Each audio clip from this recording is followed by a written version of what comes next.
me kick a little PSA out there about the HVAC smell. It is an issue. It's an issue in the Model 3 in the design. A lot of us think it's in the design of where the intake is under the hood.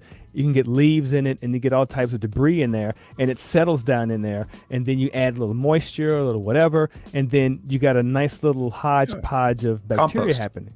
You got a little compost Nice going. petri dish. Yeah, and and one thing that I've noticed is there's a lot of people on Reddit, TMC, that says, "Oh, I got the one-all fix. You got to spin your head around. You got to put this in the car, turn it on for 17.2 seconds, not 17.3 seconds, and then you buy this snake oil stuff that goes into the microbial zap-a-dap-a-doo, and then after that, your car smells better." And then you got people out here buying all this esoteric stuff and getting this stuff together, and then it's like, "Oh yeah, it smells great." Then like next week, 2 weeks later, "Hey, the smell's back." So Go figure. There are preventative measures that you can put in place to do these things. I think microbial air filters and all this kind of nonsense doesn't necessarily do it. The main issue is bacteria gets onto the coils, and then you get a warm, moist environment. They grow. They love that area.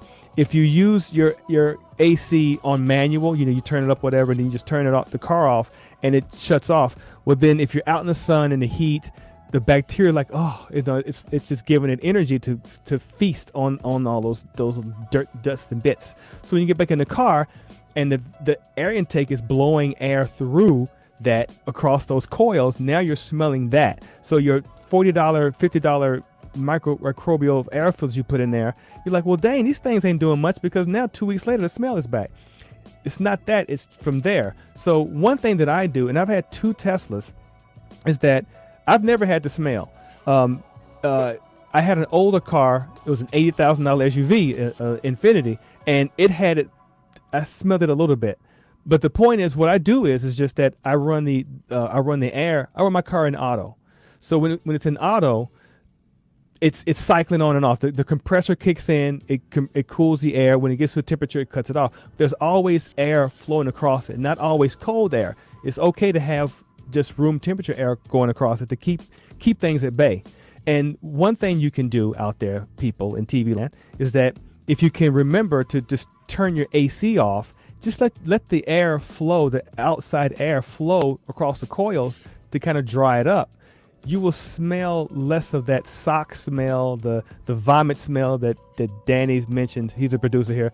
The vomit. You'll smell less of that, and you'll have more of a fresher car. I keep my car on auto. I don't have an issue with the smell. But there's tons of articles or threads on it, and I just wanted to just kind of make a PSA about it. That for me, how I'm in LA, so it's always hot here. I don't get the leaves and stuff, but I still am out in the heat and the humidity sometimes, and for me, having it on auto just doesn't make the smell happen. So I just wanted to say that, put it on a platter, and just say that.